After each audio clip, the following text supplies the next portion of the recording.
Salut, c'est Sona Chaîne. Bienvenue dans Instant Présent de Dieu avec la Rhapsodie des réalités. Oui, ce livre-là qui est écrit par l'homme de Dieu, Pasteur Chris Oyakhilome, qui est publié dans plus de 7000 langues à ce jour. Et c'est mensuel, chaque jour, avec un thème et un développement qui va avec. Comment est-ce que vous allez et votre week-end? J'espère que ça s'est bien passé. Quant à moi, je rends grâce à Dieu. Aujourd'hui, c'est lundi et c'est notre avant-dernier rendez-vous de ce mois. C'est vrai que ce mois, je n'ai pas beaucoup publié. Je n'ai plus partagé de messages de Rhapsodie. Bon, entre-temps, j'étais un peu prise pour autre chose. Mais maintenant, je suis là. Je suis de retour et je suis très ravie de vous retrouver pour ce nouveau numéro de Instant Présent de Dieu avec la Rhapsodie des réalités. Et nous avons un thème super important, un thème très intéressant qui va encore nous permettre de comprendre, d'élucider certaines zones d'ombre jusqu'à présent dans notre vie chrétienne. Le thème est intitulé comme suit: votre besoin active votre foi. Alléluia. Eh bien, l'écriture autour de laquelle va être construit l'enseignement du jour est tirée du livre de Marc chapitre 11, versets 22 à 23. Là, il est écrit: Jésus prit la parole et leur dit: ayez foi en Dieu. Je vous le dis en vérité, si quelqu'un dit à cette montagne, ôte-toi de là et jette-toi dans la mer, et s'il ne doute point en son cœur, mais croit que ce qu'il dit arrive, il le verra s'accomplir. Pasteur commence l'enseignement comme suit. Quelqu'un a dit une fois: je n'ai jamais vu quiconque déplacer une montagne avec la foi. Est-ce que Jésus parlait de façon symbolique ou il pensait vraiment à ce qu'il a dit? Pouvons-nous vraiment ordonner à une montagne de se déplacer? Oui, Jésus le pensait vraiment, dit le pasteur. Cependant, Jésus n'en a pas parlé comme s'il s'agissait d'un divertissement. Non. Il ne se référait pas au fait que nous allions dans la rue pour dire: je suis ici pour te montrer combien je suis puissant. Et puis, vous commencez par ordonner aux montagnes et constructions de se déplacer. Non, ce n'est pas de ça qu'il est question dans cette parabole. La question est la suivante: pourquoi voudriez-vous déplacer une montagne physique? Quel est votre motif et pour quelle raison?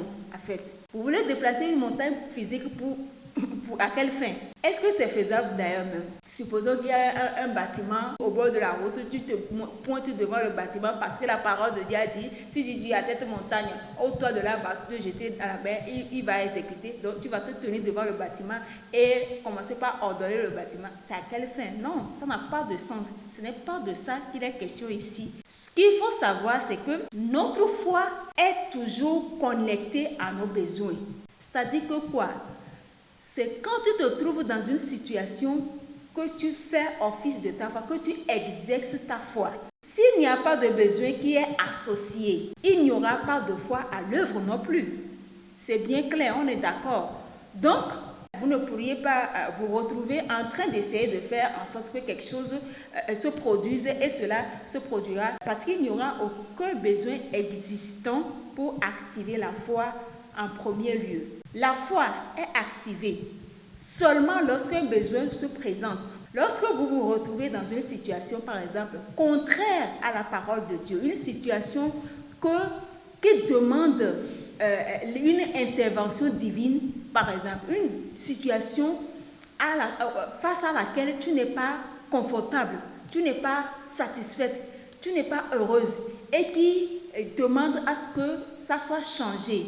C'est là que vous exercez votre foi, c'est là que vous activez votre foi. Au lieu de vous désespérer, activez votre foi. C'est comme la femme à qui on a dit qu'elle ne pourra jamais tomber enceinte. Cette nouvelle a activé sa foi et assez tôt, elle a eu son bébé parce que à un moment donné, elle s'est dit: non, j'ai un Dieu qui m'a fait là. Il a dit: va procréer, remplissez la terre. C'est une loi divine, c'est une ordonnance divine. Pourquoi est-ce que moi je vais faire exception à ça? Je refuse d'accepter ça. Dieu, c'est lui qui est le concessionnaire. C'est lui qui t'a créé. Imaginez un véhicule, on va dire Toyota. Celui qui a créé la voiture a créé aussi les pièces de rechange. Oui, ça veut dire que si entre-temps la voiture a un souci, c'est possible de retourner dans cette usine-là, dans cette société-là et demander à rechanger ou bien à avoir une nouvelle pièce pour la voiture-là et tu l'auras. Donc c'est la même chose. La femme s'est dit, c'est Dieu qui m'a créé, il sait de quoi je suis constituée. S'il y a quelque chose qui ne va pas avec mon organisme, avec mon corps, c'est lui seul qui est capable de réparer ça. Donc, je n'accepte pas les rapports des médecins. Et voilà, cette nouvelle a activé sa foi et assez tôt, elle a eu son bébé. Jusqu'à ce qu'elle apprenne qu'elle n'aurait jamais de bébé, elle ne savait pas qu'elle pouvait en avoir un avec sa foi. Donc, voilà ce que la foi peut faire. La même chose peut être dite de l'homme qui a été guéri d'un cancer. Il ne savait pas ce qui pouvait y arriver. Jusqu'à ce qu'on lui dise qu'il n'avait plus qu'un mois à vivre. La nouvelle a déclenché sa foi. Il a commencé à déclarer: je ne mourrai pas, mais je vivrai. Et en effet, il a été guéri. Alléluia. Aujourd'hui, il y a plein de témoignages. Des gens à qui on a dit: tu as diabète, tu as cancer, il te reste quelques mois à mourir. Donc, commence par te préparer. Et par la grâce de Dieu, ils sont rentrés en contact avec cette vérité-là, que la guérison est disponible pour eux, que Dieu peut encore les guérir. Et ça a suscité une foi en eux. Ils ont cru, ils se sont accrochés à cette parole et aujourd'hui, ils ont reçu leur témoignage, leur miracle, ils sont guéris. Donc, ne soyez jamais submergés par votre besoin. Laissez plutôt votre besoin ou bien vos besoins se connecter à votre foi. Laissez vos besoins vous exciter. Oui, c'est-à-dire que quand tu te trouves dans des situations vraiment, du point de vue de l'homme, c'est fini pour toi. Tu ne peux plus t'en sortir. Il n'y a plus rien à faire. Il n'y a aucune issue par rapport à cette situation, à ce problème auquel tu fais face. C'est là que tu actives ta foi. C'est là que tu mets en œuvre la parole de Dieu. C'est là que tu commences par déclarer. C'est là que tu prends le dessus de la situation et tu commences par déclarer que tu triomphes. Parce que quoi? En tant que nouvelle créature, tout ce que nous disons ici, c'est à propos de la nouvelle créature. Quelqu'un qui n'est pas chrétien, quelqu'un qui n'a pas encore reçu Christ, ne peut pas expérimenter cette foi-là dont nous parlons ici. Donc ça veut dire que la nouvelle créature a la possibilité ou bien a le choix de décider de comment les choses doivent aller dans sa vie. Il décide de ce que sa vie doit être. Ça veut dire qu'il y a certaines choses que tu n'acceptes pas. On te dit que cette maladie-là, c'est génétique. Plusieurs personnes dans la famille ont eu cette maladie-là et d'autres même sont partis avec cette maladie. Toi, tu te dis, en tant que nouvelle créature, tu te dis non, moi, cette maladie-là, je ne vais pas l'avoir parce que j'ai maintenant la vie de Dieu en moi. Cette vie-là qu'on appelle Zoé, qui ne peut pas être affectée ni infectée par quoi que ce soit. Par conséquent, je refuse d'être malade. Je suis guérie dans mes os. Je suis guérie dans mon âme. Je suis guérie dans mon esprit. La parole de Dieu vitalise mon cœur. La parole de Dieu vitalise mes cellules. La parole de Dieu vitalise mes os. La parole de Dieu purifie mon sang. Vous voyez, c'est comme cela que tu actives ta foi. Parce que, une fois encore, la foi vient de ce qu'on entend. Et ce qu'on entend vient de la parole de Dieu. La Bible dit quoi? Que la foi est une ferme assurance des choses qu'on espère et une démonstration de celles qu'on ne voit pas. Ça veut dire que tu n'entends pas de voir de tes yeux comme cela, tes yeux physiques, avant de croire. Au moment où tu as commencé par déclarer, tu as commencé par parler, tu as commencé par confesser la parole de Dieu, tu sais et tu sais et tu sais que tu as déjà envoyé le code dans l'esprit, quelque chose est en train de se passer dans l'esprit, c'est une question de temps. Tôt ou tard, ça finira par être visible, être palpable sur le plan physique. Alléluia. Pour finir, le pasteur nous dit, une fois que vous vous connectez à un besoin, c'est votre opportunité de submerger votre besoin avec votre foi. Alléluia, gloire à Dieu. Voilà, c'est ceci qui me fait à l'enseignement du jour intitulé Votre besoin active votre foi.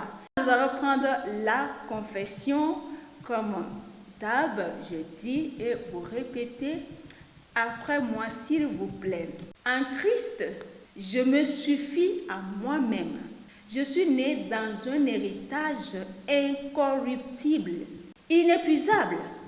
Ma foi est la victoire qui vainc le monde. J'ai vaincu le monde, ses systèmes et ses structures. Mon chemin est celui de la gloire et de l'excellence, de la victoire, du succès, de la joie, de la santé et de la prospérité que Dieu m'a ordonné. Je marche dans la domination. Alléluia. Gloire à Dieu. Pour comprendre davantage l'enseignement du jour, vous allez lire Romains chapitre 4, verset 19 à 20, 2 Corinthiens chapitre 4, verset 17 à 18, et puis Philémon chapitre 1, verset 6.